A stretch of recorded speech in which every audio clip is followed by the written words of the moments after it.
Ako ay naniniwala na parte ng destabilization efforts itong ongoing hearing ni Senator Bato de la Rosa. Part ng kanilang communications plan ito yung nakikita nilang isang posibleng mag-agitate sa taong bayan at sa mga miyembro ng AFP. No? They're hoping to break through para matuloy na yung kanilang ouster plot, at pagka napatalsik nila si President Marcos, iuupo nila si Sara Duterte.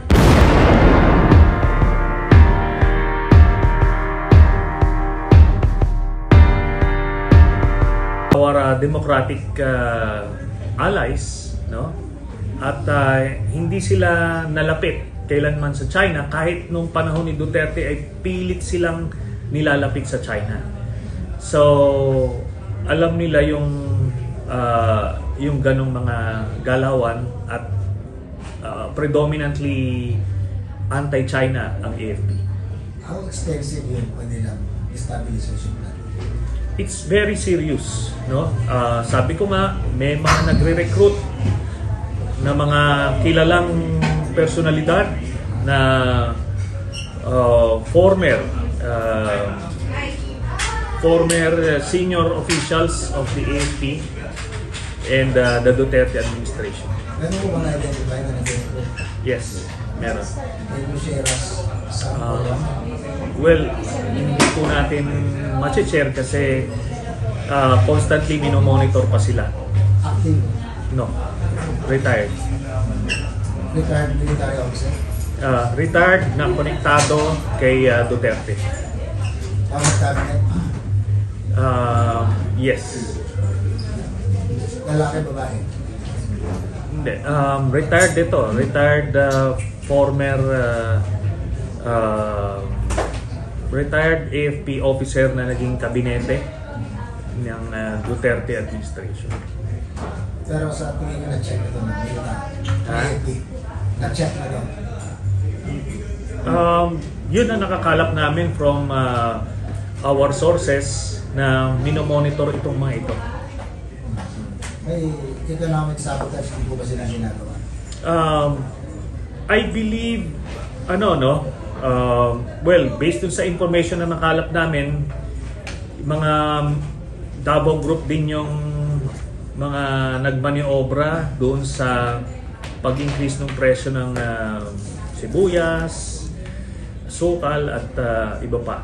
So, they're also doing Isa pang tanong, medyo makulit ako, pasensya na. Ano yung ginagawa ni Senator Bato na investigation, part ng destabilization ko? Yes. Ako ay naniniwala na parte ng destabilization efforts itong ongoing hearing ni Senator Bato de la Rosa.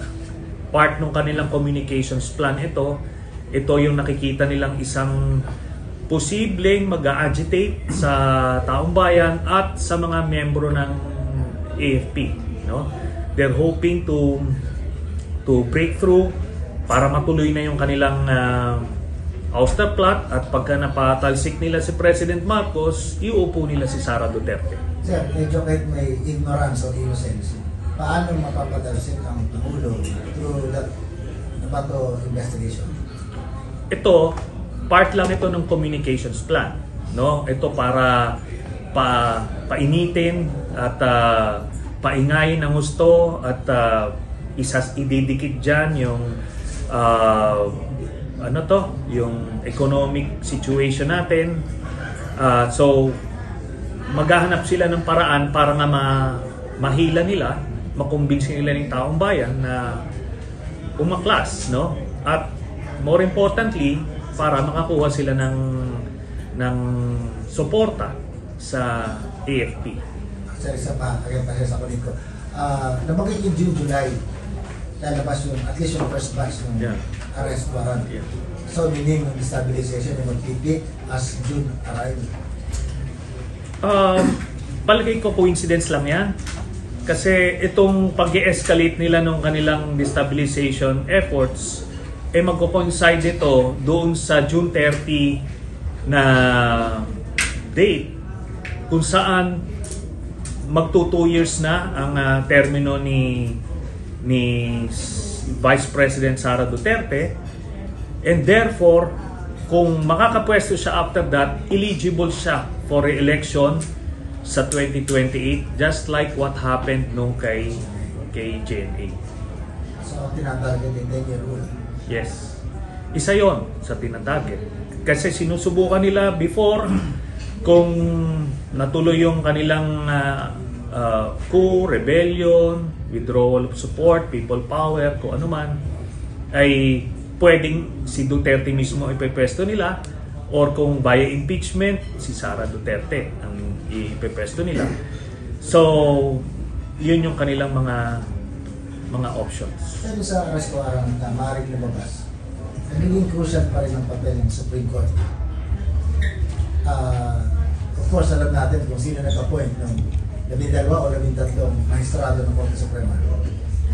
Yes, magiging crucial yung kanilang magiging desisyon paglabas ng warrant at idadaan ito sa Interpol.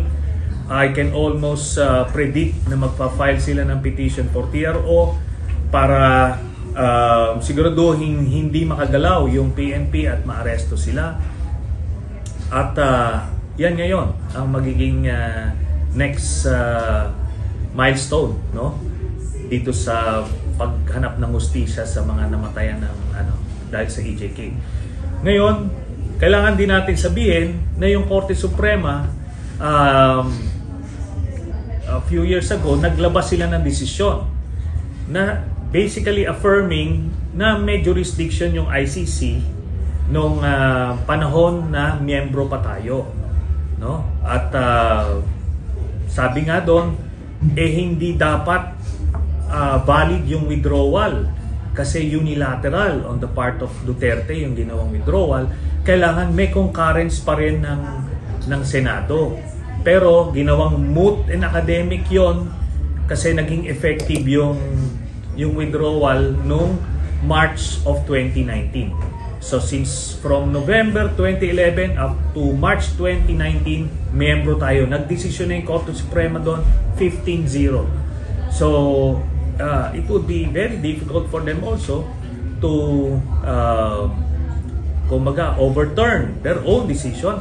Plus the fact na kung idadaan sa Interpol yung warrant of arrest, again, kahit na hindi tayo miyembro ng ICC, pero miyembro tayo ng Interpol. May international agreement tayo.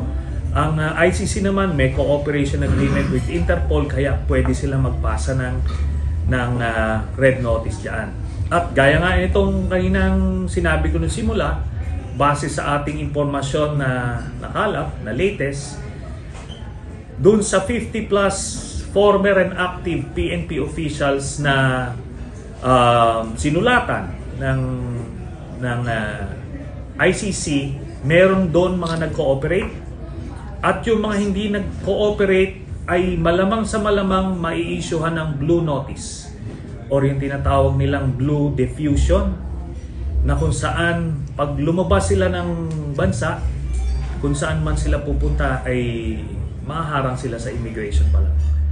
Yun na yung next step sa kanila doon sa mga hindi nag-cooperate.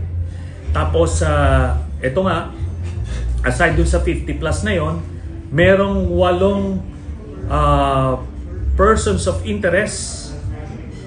Kasama na dyan yung main suspects na sila Rodrigo Duterte at Sara Duterte. So kasama na sila doon. Meron pang mga non-PNP personnel or for that matter, former senior officials of the Duterte administration na persons of interest. May tanong kasamahan sa media.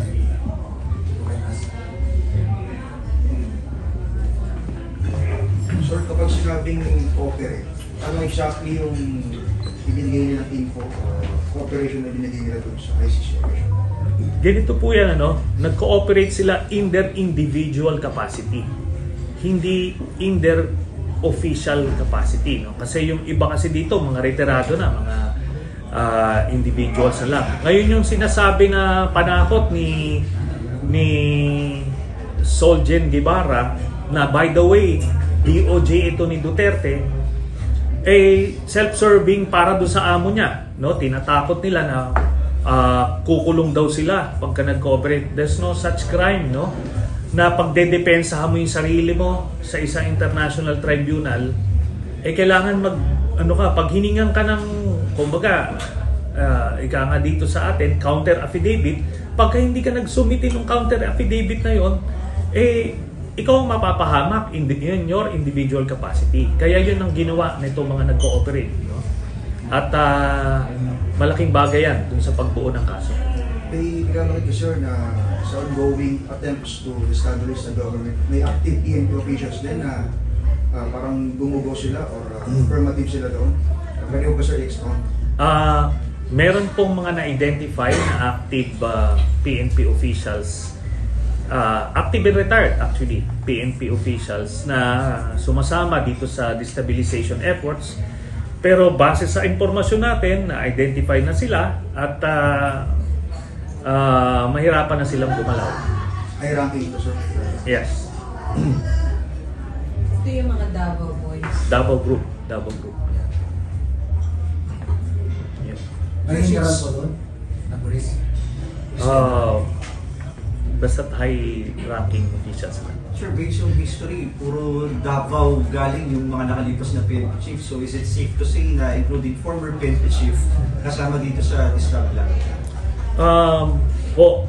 Yes, retired. Yung retired na mga PNP chief, merong nasama.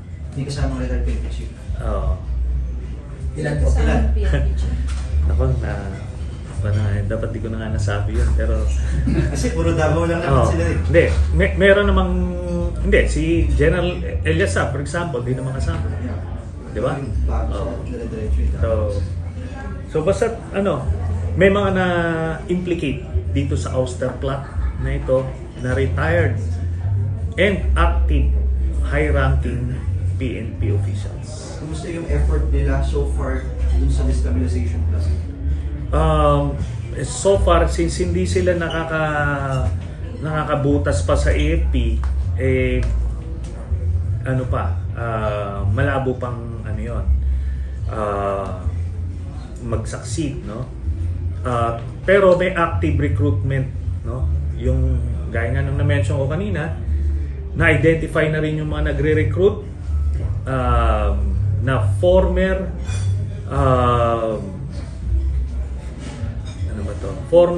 senior officials din ng Duterte administration na retired AFP rin.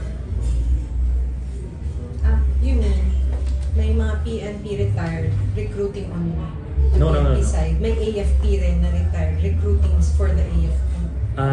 No. Yung retired na PNP tsaka active, talagang kasama na sila dun sa ouster plot. Yun namang retired AFP na former senior officials ng Duterte administration, sila naman yung nagre-recruit sa active AFP officers. Pero so far, wala pa nga sila na-recruit based dun sa aming information. Yes. Where are you basing all of this information? Well, alam naman siguro ng karamihan na I came from that, tapos yung mga kaklase ko, mga active pa rin, no? Marami tayong kilala sa iba't ibang units ng armed forces. So, yun. So, Sen, ibig sabihin, hindi naman sila nagsusubo sa'yo na may ganito, or napag-uusapan siya formally na, may ganito na nangyayari? We have our ways of getting information. Tapos, Sen, yung mga nagsasabi sa'yo ng ganitong information, how reliable are they? Are they in active service? That's why, and in the right position to tell you all this information? Yes. So, may proseso po tayo ng pagkalap ng impormasyon at meron din tayong proseso pag-validate ng impormasyon. At mismo si AP Chief of Staff na ang confirm niyan late last year, na may mga nagre-recruit nga, no? But ano siya, ongoing siya, and active yung recruitment. Kaya yan, yung mga maisog rally na yan, itong hearing ni Bato de la Rosa, lahat yan part ng communications plan nila yan pag-agitate ng political environment. Ano yan requirement yan doon sa mga ganyang ouster plots, no? As everybody would probably know, galing tayo sa ganyan. Sen, may nasabi ka kanina na may nakuha ng mga active personnel, active service na Davao Group. PNP. PNP. Na-identify. Meron ng mga na-identify na active PNP personnel na Davao Group na involved dyan sa mga ouster plots na yan. Mga ilan to, Sen? Kaunti lang naman. Pero the point is, meron. You mean identified na sila? So, Identified na sila. are they holding key positions in the PNP? I can't say. Basta't hindi na siguro makakagalaw yan.